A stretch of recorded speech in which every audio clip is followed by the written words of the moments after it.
পড়ছিলাম তোমার নামে লেখা চিঠি, কলমে নওরিন মুনতাহা হিয়া। পর্ব সংখ্যা ২৭। বিকাল ৪টা বাজে ৫ মিনিট। আকাশে বৃষ্টির বেগ কমে গেছে, প্রকৃতি এখন শান্ত হয়ে গেছে। অফিস থেকে বাড়ি ফিরে আসে ইভান। অজানা কারণে তোর মন বসছে না অফিসে, যার জন্য তাড়াতাড়ি বাড়ি ফিরে আসে। চৌধুরী বাড়িতে এসে পৌঁছায় ইভানের গাড়ি। ইভান গাড়ি থেকে বের হয়ে বাড়ির ভিতরে ঢুকে যায়। বিকালে বাড়ির সকলে ঘুমে থাকে, যার জন্য এখন বাসার ড্রয়িং রুমে কোনো মানুষের উপস্থিতি নেই। ইভান সিঁড়ি দিয়ে নিজের রুমের উদ্দেশ্যে হাঁটা শুরু করে, তবে তার রুমে যাওয়ার আগেই নজর যায় ইনায়ার রুমে। ইনায়ার রুমের দরজা খোলা। বিয়ের পর ইনায়া এই বাড়ি থেকে চলে যাওয়ার পর এই রুম সবসময় বন্ধ থাকে, তবে আজ খোলা কেন? ইভানের মনে সন্দেহ হয়। ইনায়ার অরণ্য হানিমুন থেকে কি ফিরে এসেছে? এরপর তারা এই বাড়িতে বেড়াতে আসতে পারে। ইভান রুমের ভেতরে যায়। সেখানে খোলা দরজা হাতে দিয়ে ধাক্কা দিয়ে রুমের ভেতরে প্রবেশ করে। রুমের মধ্যে কারো উপস্থিতি নেই, তবে ওয়াশরুম থেকে পানির শব্দ আসছে। ইভান কৌতূহল নিয়ে সেদিকে তাকিয়ে দেখে। ওয়াশরুমের দরজা খুলে এক মেয়ে বের হয়ে আসে। ওয়াশরুমের দরজার সামনে থাকে মেয়েটা অপরিচিত ইভানের কাছে। এই বাড়িতে তাকে কখনো দেখেনি সে। ওয়াশরুম থেকে বের হয়ে আসা নারী আর কেউ না, প্রভা, অরুণা বেগমের বন্ধুর মেয়ে। প্রভা মাত্র গোসল শেষ করে বের হয়ে আসে। বিদেশ থেকে চৌধুরী বাড়িতে ফিরেছে সে দুপুর ৩টার সময়। প্রভা তার ভেজা চুল মুছতে থাকে আর বাহিরে বের হয়ে আসে। হঠাৎ তার রুমের মধ্যে কোনো পুরুষকে দেখে থমকে যায়। প্রভা বলে, কে আপনি? আমার রুমে কি করছেন? অপরিচিত কোনো মেয়ের রুমে ঢুকতে হলে যে অনুমতি নিতে হয় তা আপনার জানা নেই? ইভান এতক্ষণ প্রভার দিকেই তাকিয়ে থাকে, তবে এখন প্রভার কথা শুনে তার ধ্যান কাটে। ইভান নিজের দৃষ্টি অন্যদিকে সরিয়ে বলে, আমার বাসায় দাঁড়িয়ে জিজ্ঞেস করছেন আমি কে? আর এই রুম আপনার না, ইনায়ার। আপনি এই রুমে কি করছেন? আর কে আপনি? প্রভা ইভানের কথার উত্তরে বলে, আমার নাম প্রভা, অরুণা বেগমের বান্ধবীর মেয়ে। প্রভার কথা শুনে ইভানের মনে পড়ে অরুণা বেগম তাকে সকালে বলেছে তার বন্ধুর মেয়ে আসবে।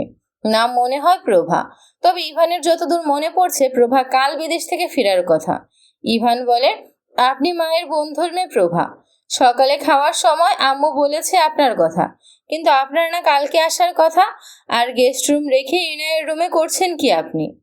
ইভানের মুখে অরুণা বেগমকে আম্মু নামে ডাকা শুনে প্রভা বুঝতে পারে অরুণা বেগমের ছেলেই ইভান। প্রভা বলে, অরুণা আন্টি বলেছে আমাকে এই রুমে থাকতে দিয়েছে। প্রভার কথা শুনে অরুণা বেগমের উপর ইভানের রাগ হয়। এই বাড়িতে এত রুম থাকতে ইনায়ের রুমেই কেন থাকতে দিয়েছে প্রভাকে? ইনায়ের রুমে অন্য কোনো মেয়ে থাকে, ইভান তা সহ্য করতে পারবে না। এই রুমের প্রতিটি কোণায় শুধু ইনায়ের শরীরের ঘ্রাণ থাকবে। ইভান যথেষ্ট বিরক্ত হয়, তবে সে রাগ করে না, বরং বলে, ওকে আপনি থাকেন, আমি আম্মুর সাথে কথা বলবো। ইভান কথাটা বলে রুম থেকে বের হয়ে যায়।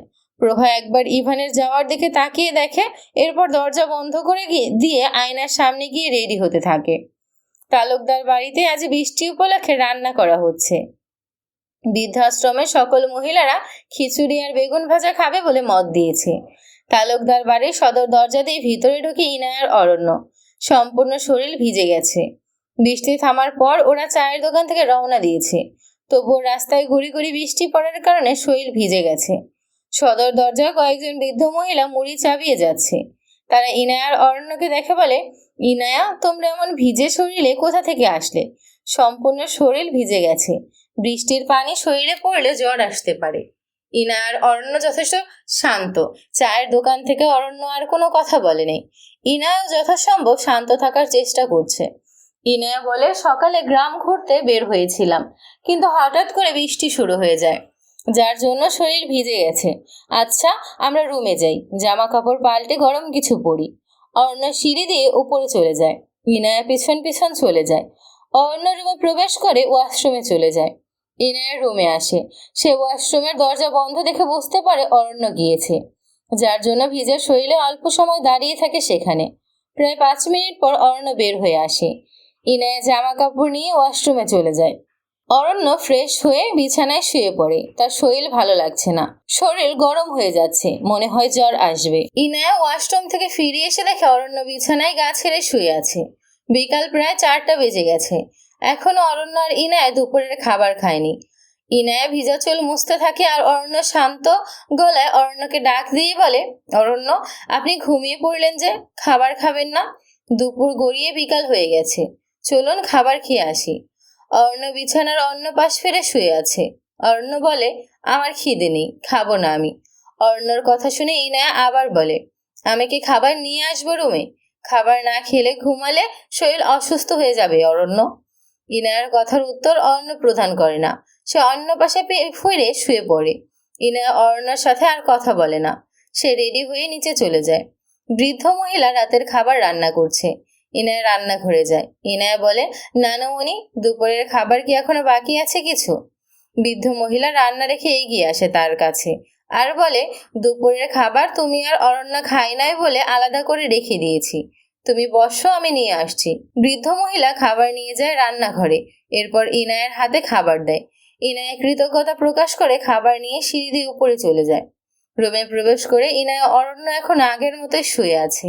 ইনায়া খাবার হাতে করে সামনে যায়। অরণ্যর খাবার টেবিলের উপর রাখে অরণ্যর মাথায় হাত দেয়। গায়ে জ্বর আসবে মনে হচ্ছে। ইনায়া বলে, অরণ্য উঠুন, খাবার নিয়ে এসেছি আমি, খাবেন চলুন। ইনায়ার কথার জবাবে অরণ্য কোনো উত্তর প্রদান করে না। ইনায়া আবার ডাক দেয়, অরণ্য, আপনার শরীর গরম হয়ে যাচ্ছে, মনে হয় জ্বর আসবে, উঠুন, খাবার খাবেন চলেন। ইনায়া অনেকবার বলার পরও অরণ্য ওঠে। চোখ মিলে তাকিয়ে দেখে ইনায়াকে। অরণ্য বলে, নিজ হাতে খেতে ইচ্ছে করছে না, খাবার খাইয়ে দিবেন? ইনায়া অরণ্যর কথা অনুসারে অরণ্যর মুখে খাবার তুলে দেয়। অরণ্য মুচকি হাসি দিয়ে ইনায়ের দিকে তাকিয়ে থাকে। ইনায়ের মধ্যে কোনো সংকোচ নেই। সে সাধারণভাবে খাবার খাইয়ে দিচ্ছে অরণ্যকে। অরণ্য বলে, ইনায়া, আপনি শান্তি দেন বা শাস্তি দেন, কিন্তু কোনোদিন ছেড়ে যাবেন না।